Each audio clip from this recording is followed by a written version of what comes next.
तो welcome friends, welcome to this new episode. और आज हम लीनियर मास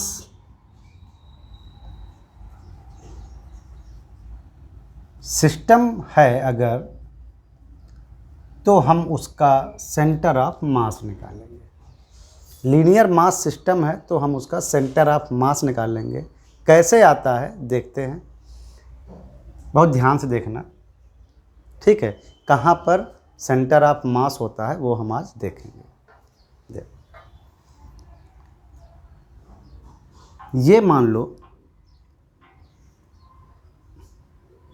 एक वॉल है, वॉल में आपने एक रॉड लगा दी है, किसी ऐसे मटेरियल की रॉड जो बहुत स्ट्रांग हो और उसका कोई वेट ना हो, मतलब वेटलेस रॉड।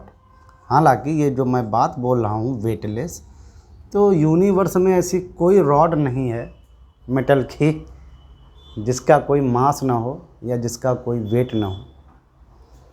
तो वेट अलग चीज़ है, मास अलग चीज़ है, ये बात हम आपको बता रहे हैं। तो थोड़ी देर के लिए अगर आपको वेट को गायब करना है, हमने आपको समझाया था मास हमेशा रहता है, वेट हो चाहे ना हो। तो ये एक मासलेस कह सकते हो, एक रॉड है, ओके। और इस रॉड पर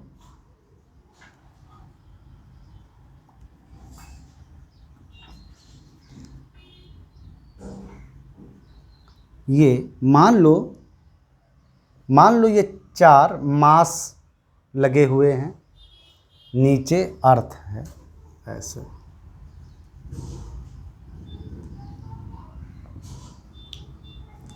अर्थ से कुछ हाइट पर बिल्कुल पास में ये एक मासलेस रॉड है, यानी इसका वेट हम कंसिडर नहीं कर रहे हैं। और इस पर 4 मास लगे हुए हैं। वो 4 मास जो लगे हुए हैं उनको हम ट्रीट करेंगे एज ए पॉइंट मास। अभी हम ट्रीट कर रहे हैं उनको एज ए पॉइंट मास, मतलब पॉइंट नुमा है।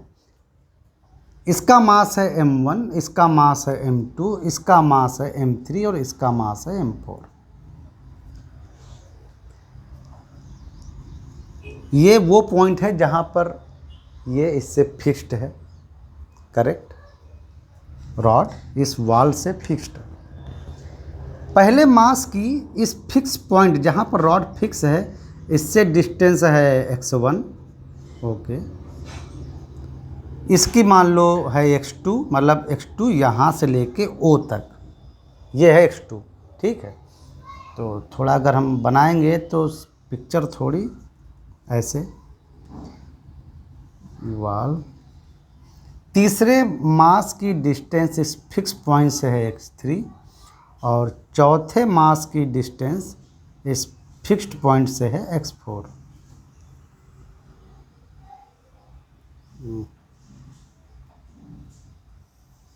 ये समझ रहे हैं आप?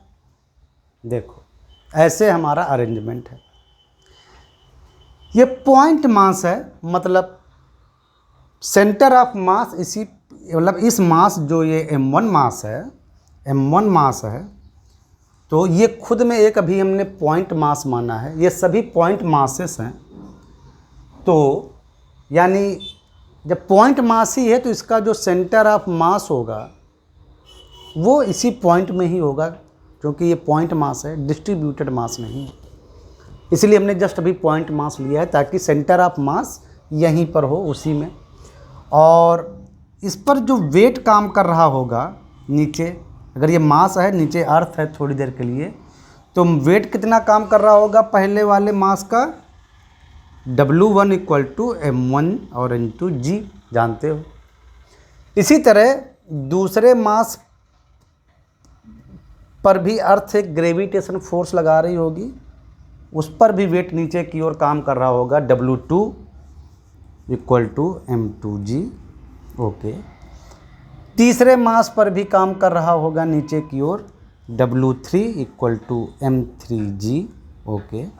और चौथे मास पर भी काम कर रहा होगा वेट, मतलब फोर्स, ग्रेविटेशन फोर्स, जो कि इसका होगा वेट, m4g। ये चारों फोर्स जो कि ग्रेविटेशन फोर्स हैं, कह सकते हो कि यह इन मासेस के वेट हैं, वो ऐसे काम करेंगे। समझ में आया? तो ये वेट एक फोर्स होता है। वेट इज ए फोर्स, जानते हो ना, weight is a gravitation force. Gravitation के कारण अर्थ की ओर लगने वाला फोर्स क्या है? वेट। तो ये सब फोर्स हैं। तो यानी नेट फोर्स जो होगा, देखो इन सब की डायरेक्शन माइनस जे कैप, यानी अर्थ की ओर। अगर आप इस डायरेक्शन को लेते आई कैप डायरेक्शन और ऊपर की ओर जे कैप लेते तो अर्थ की ओर माइनस जे कैप। समझ रहे हैं ना? जस्ट हम उनको एक वेक्टर डायरेक्शन दे रहे हैं, कोई दिक्कत नहीं है।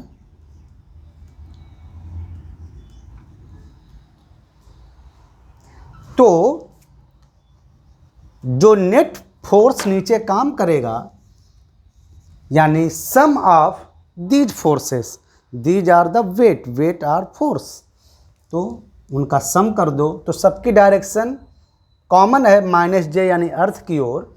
तो ये आ जाएगा total weight m1 plus m2 plus m3 plus m4 और डायरेक्शन के साथ माइनस जे कैप। ओके, ये टोटल वेट हुआ, यानी इन पर लगने वाला जो सभी जो वेट हैं सबका सम। अब इतनी बात आपको समझ में आ गई? बिल्कुल, ऑब्जर्वेशन इतना हमको मिला। अभी स्टोरी स्टार्ट नहीं हुई है, अभी जस्ट हमने इसका एनालिसिस किया है। जस्ट हमने ऑब्जर्व किया है कि अगर ये मास लगे हैं यहाँ इस रॉड पर, जो कि खुद में वेटलेस है, हालांकि ऐसा होता नहीं है, बट खुद में वेटलेस है।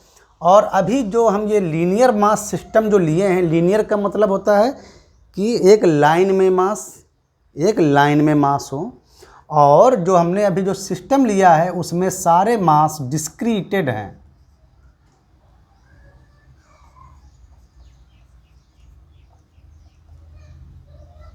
डिस्क्रीट का मतलब अलग अलग हैं, सारे मास अलग अलग हैं, मतलब जो मास हमने जो लिए हैं वो सब अलग अलग हैं।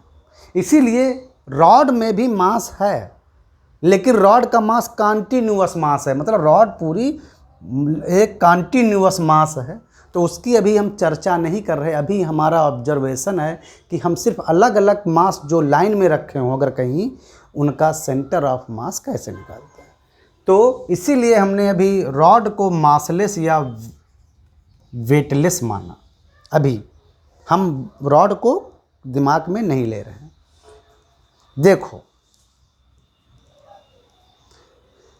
इस पॉइंट O के रिस्पेक्ट में देखो जरा, तो ये फोर्स इधर काम कर रहा है W1, W2 इधर काम कर रहा है, W3 इधर काम कर रहा है, W4 फोर्स इधर काम कर रहा है, यानी wait.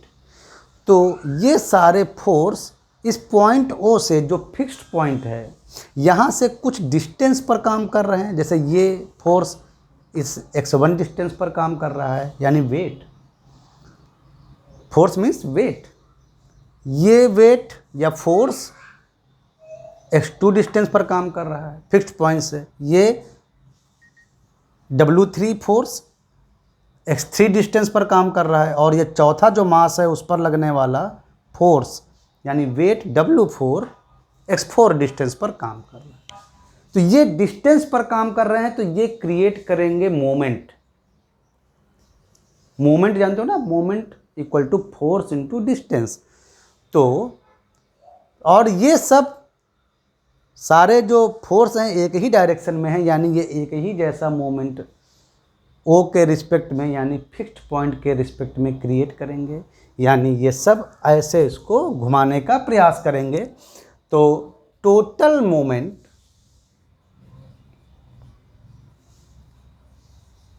Bye these weights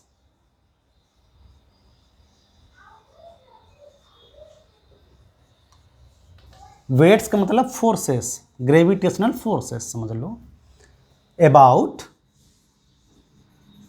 point या बेटर से फिक्स्ड पॉइंट ओ। कितना टोटल मोमेंट आएगा, इसको अगर हम m से डिनोट कर दें मोमेंट को, m मोमेंट आप लिख दो, अच्छा ठीक है कोई बात नहीं, मोमेंट लिख दो। तो टोटल मोमेंट आ गया, तो पहले मास पर जो वेट जो काम कर रहा है W1 उसके चलते मोमेंट, तो वो आ जाएगा कितना, मोमेंट क्या होता है, फोर्स इनटू डिस्टेंस। यानी अगर आप ध्यान से देखें तो पहले पार्टिकल पर लगने वाला फोर्स यानी उसका वेट और उसकी डिस्टेंस प्लस फिक्स्ड पॉइंट से डिस्टेंस, सिमिलरली अदर मास पर लगने वाले जो फोर्स हैं और उनकी डिस्टेंस, तो इन सब का सम, ये हो गया हमारा total moment about the fixed point O. चारों मासेस पर लगने वाले gravitation force W1, W2, W3, W4, ये सब कितना मोमेंट लगा रहे हैं अबाउट फिक्स्ड पॉइंट ओ, इतना होना चाहिए मोमेंट। लेकिन अभी हमने देखा कि सभी को अगर आप कंबाइंड फॉर्म में देखो तो टोटल ग्रेविटेशन फोर्स काम करेगा ये, because force is a vectorial quantity, सबकी डायरेक्शन सेम थी, तो ये सम हो गए। सब पर कंबाइंड फोर्स काम कर रहा है ये, यानी कि अगर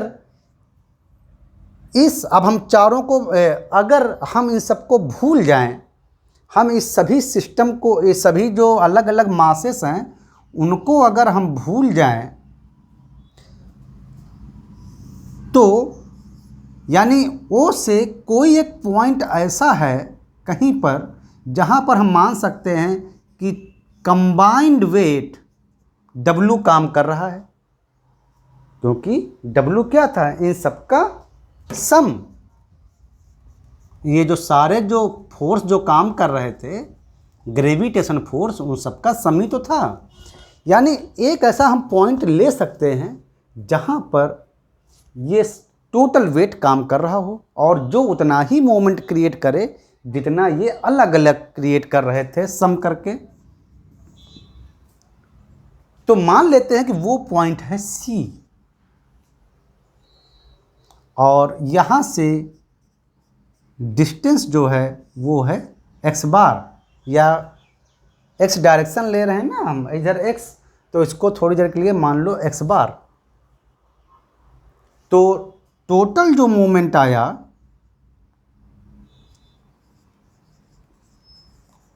कंबाइंड वेट के चलते वो आया W x बार। हमने क्या समझा कि ये पूरा जो आपने मोमेंट निकाला अलग अलग फोर्सेस के चलते, ग्रेविटेशनल फोर्सेस के चलते, वो आप ऐसे भी मान सकते हैं जैसे सारा जो फोर्सेस का जो सम है वो किसी एक पॉइंट पर काम कर रहा है। यही अभी हमने सेंटर ऑफ ग्रेविटी क्या समझाई थी, तो यानी यहीं पर होना चाहिए सेंटर ऑफ मास, ठीक है। तो अब अगर ये कंबाइंड वेट काम करे ओ के रिस्पेक्ट में, तो यानी ये मोमेंट इसके इक्वल होना चाहिए, क्योंकि हमने ऐसा अज्यूम किया, हम थोड़ी देर के लिए सारे मासेस अलग अलग भूल गए और कंबाइंड सारे वेट अलग अलग भूल गए, और एक कंबाइंड वेट जो आया सभी वेटेस का सम, उसको हमने अपने ध्यान में रखा और मान लिया कि वो इस ओरिजिन से x बार डिस्टेंस पर वो पॉइंट है जहाँ पर अगर टोटल वेट काम करे तो उतना ही हमको मोमेंट मिले जितना यहाँ से अलग अलग करके मिला। तो ज़रा इन दोनों को इक्वल करके देखो, तो WX bar equal to W1 x1। अभी वेक्टर आप लिख सकते हैं, वेक्टर क्वांटिटीज हैं तो वेक्टर लिख सकते हैं, मोमेंट हैं, वैसे फार्मूला कुछ और होता है, हम आपको समझाने के लिए सिर्फ लिख रहे हैं। तो x बार, या बेटर है आप वेक्टर का यूज ना करें, आप दिमाग लगाएं, बस वही अपने दिमाग में रखें कि ये फोर्सेस हैं। तो x बार इक्वल टू आ गया W1 x1 plus W2 x2 plus W3 x3 plus W4x4 divided by W। अगर आप W की जगह पर ये M1 G और Z कैप ऐसे डायरेक्शन देकर लिखें तो G ऊपर भी आएगा और G W की वैल्यू अगर आप ये रखेंगे, ये वाली M1 plus M2 plus M3 plus M4, जब ये आप वैल्यूज वहाँ रखेंगे तो G कैंसिल हो जाएगा और माइनस J कैप ऊपर भी आएगा, नीचे भी कॉमन आएगा, वो भी कट हो जाएगा। तो ये टोटल आया आपका आ जाएगा equal to M1x1 plus M2x2 plus M3x3 plus M4x4 divided by M1 plus M2 plus M3 plus M4, यानी इसको आप कह सकते हो टोटल मास, सबका मिला के टोटल मास, या आप M1 plus M2 plus M3 plus M4 ही लिखो, या सबको मिला के टोटल मास भी लिख सकते हो। तो ये है आपका सेंटर ऑफ मास की पोजीशन, कहाँ से? पॉइंट O से। समझ में आया? अब यहाँ से आप समझ में आ गया होगा आपको कि अगर कई पॉइंट मासेस एक लाइन में रखे हैं, जैसे ये M1, M2, M3, M4 4 masses line में रखे हैं और आप इस पॉइंट से ऑब्जर्व कर रहे हैं, ये आपका ऑब्जर्वेशन पॉइंट है, आप इस पॉइंट से ऑब्जर्व कर रहे हैं, तो आप बता सकते हैं कि इन सारे मासेस का सेंटर ऑफ मास यहाँ से कितनी डिस्टेंस पर होगा, जहाँ से आप ऑब्जर्व कर रहे हैं। तो आपने ऑब्जर्व किया कि हम इस पॉइंट से अगर हम ऑब्जर्व कर रहे हैं, पहला मास x1 डिस्टेंस मतलब पोजीशन पर है, दूसरा मास x2 पोजीशन पर है, तीसरा मास x3 पोजीशन पर है, चौथा मास x4 पोजीशन पर है, और अभी अगर सारे पॉइंट मासेस हैं यानी इनके वेट एग्जैक्टली ये उन्हीं पॉइंट पर काम कर रहे हैं। तो अगर ये ऐसे पोजीशन पर हैं तो इन सबको अगर हम थोड़ी देर के लिए दिमाग से हटा दें तो इनका सबका टोटल मास यानी कैपिटल M यानी सबका टोटल मास अगर कहाँ पर काम कर रहा होगा, मतलब ये तो रियल में रियल में मास रखे हैं, लेकिन अगर हम सोचें कि ये सारा मास किसी पॉइंट पर कहाँ काम कर रहा होगा तो वो x बार डिस्टेंस पर यहाँ से काम कर रहा होगा, जो कि होता है सेंटर ऑफ मास। ये सेंटर ऑफ मास रियल भी हो सकता है, यानी रियल मास में भी हो सकता है, या इमेजिनरी भी हो सकता है। कैसे? ये तो रियल मास थे M1, M2, M3, M4। मान लो आपका x बार जो आपने निकाला वहाँ से सेंटर ऑफ मास की पोजीशन, मान लो यहाँ पर आ जाए, यहाँ पे, तो क्या रियल में यहाँ पर कोई, मान लो x बार आपने निकाला और x बार अब आपका जब आप यहाँ से आप मेजर करो तो पता चला यहाँ पर आ गया, तो क्या यहाँ पर रियल में कोई मास है? रियल में कोई मास नहीं है। देखो मास तो केवल यहाँ पर थे, यहाँ कोई रियल में मास नहीं है, यानी यहाँ सेंटर ऑफ मास जो है हमारा इमेजिनरी भी है। इमेजिनरी मतलब है, इमेजिनरी मतलब in the terms of the mass, sorry, in the terms of the mass, यानी वो पॉइंट तो है सेंटर ऑफ मास, यानी वो पॉइंट की पोजीशन तो है रियल में, लेकिन ध्यान से देखो तो वहाँ कोई मास नहीं है। अगर x बार जो आपने कैलकुलेट किया, मान लो कुछ ऐसा आ जाए कि x बार जो कि इस पॉइंट पे आ जाए, तो यहाँ रियल में कोई मास नहीं है, ये पॉइंट रियल में है, आप इसको मेजर कर सकते हो x बार से, पॉइंट रियल में है, लेकिन यहाँ कोई मास नहीं है। तब भी ऐसा माना जाता है जैसे अगर ये सब कुछ आप दिमाग से हटा दो तो सारा मास आप यहाँ पर एज एप रख के आप पूरे सिस्टम को इमेजिन कर सकते हो, और पूरे सिस्टम पर लगने वाले जो फोर्स हैं उनका अगर आप नेट फोर्स निकालोगे तो वो आप मान सकते हो कि इस पॉइंट पर लगाए जा सकते हैं। समझ में आया? केंद्र बिंदु जैसा, द्रव्यमान केंद्र बोलते हैं इसको हिंदी में, क्या बोलते हैं? द्रव्यमान केंद्र। सेंटर ऑफ मास को द्रव्यमान केंद्र, यानी पूरे द्रव्यमान को, यानी पूरे मास का केंद्र। भले ही वहाँ पर ज़रूरी नहीं कि वहाँ द्रव्यमान मौजूद हो, लेकिन ऐसा फील होता है जैसे पूरे सिस्टम का मास वहीं पर। चलो, linear mass system of discrete point masses, और आपको समझ में आ गया कि सेंटर ऑफ मास क्या होता है।